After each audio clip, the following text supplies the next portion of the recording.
This video is brought to you by Osmocote, the planter's plant food. Hi, I'm Greg Speichert, Director of Hilltop Gardens here at Indiana University, and today we're going to talk about dividing daffodil bulbs.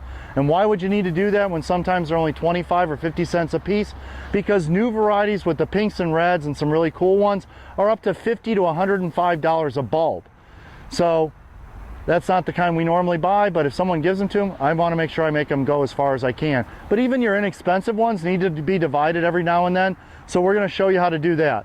These have been in for 3 years. These are regular King Alfreds or Carlton, and so we're going to divide those and show you what to do, okay? First, you got to find them. In this area, we've got them fairly densely planted. They're on 1 foot centers. You just sort of dig around till you find some bulbs.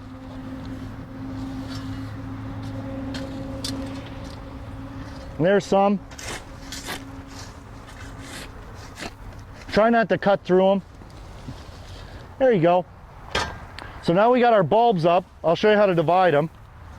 So now that we've got them found, we found our bulbs. We kind of pull them out like this. Some of them have been a little chopped on from when we planted our annuals in here. See what else we can find in here.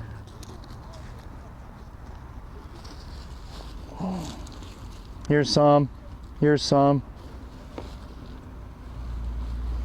Sort of look for them. See what you can get. We have the bulbs. We found what we want to divide. Generally, you're going to see them like this. They're going to have 2, 3, 5, 7 or more, and you're going to have things like that. The ones that have been damaged, this isn't bad. As long as it has the disc at the bottom, which is basically the stem of the bulb, these are just leaves. So once you have some of that, you can actually practically, that's how they cut them up into little pieces and make more. And then you just break these up into little scales, okay? So these are actually new little daffodil bulbs starting right here. Okay, so you can just plant this back in the ground. It'll come up, maybe not flower next year, but the year after that. So if you have really expensive bulbs, don't worry, you haven't killed them. And then these right here, it's nice, we don't have any roots on them yet, and just brust them off. And now we've got 3 bulbs instead of 1. We plant these back in the ground. You get a whole little clump. These all came from basically the same hole. So it's now nice that now we have, instead of 1 bulb that was planted 3 years ago, we've got 1, 2, 3, 4, 5, 6, 7, 8 bulbs to put back in the ground.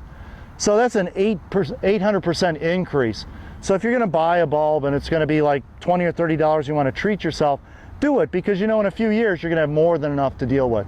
So all you want to do then is just take them back, push them in the ground. This is nice and loose now. Just get them down about 6 to 8 inches.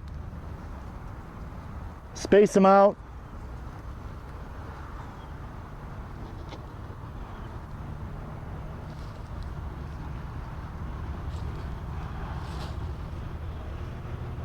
So that's it. You get these all in. Spring rains will come, or you can water them in and get them started early. I'm Greg Speichert, Director of Hilltop Gardens at Indiana University, and that's the Dirt on Daffodils.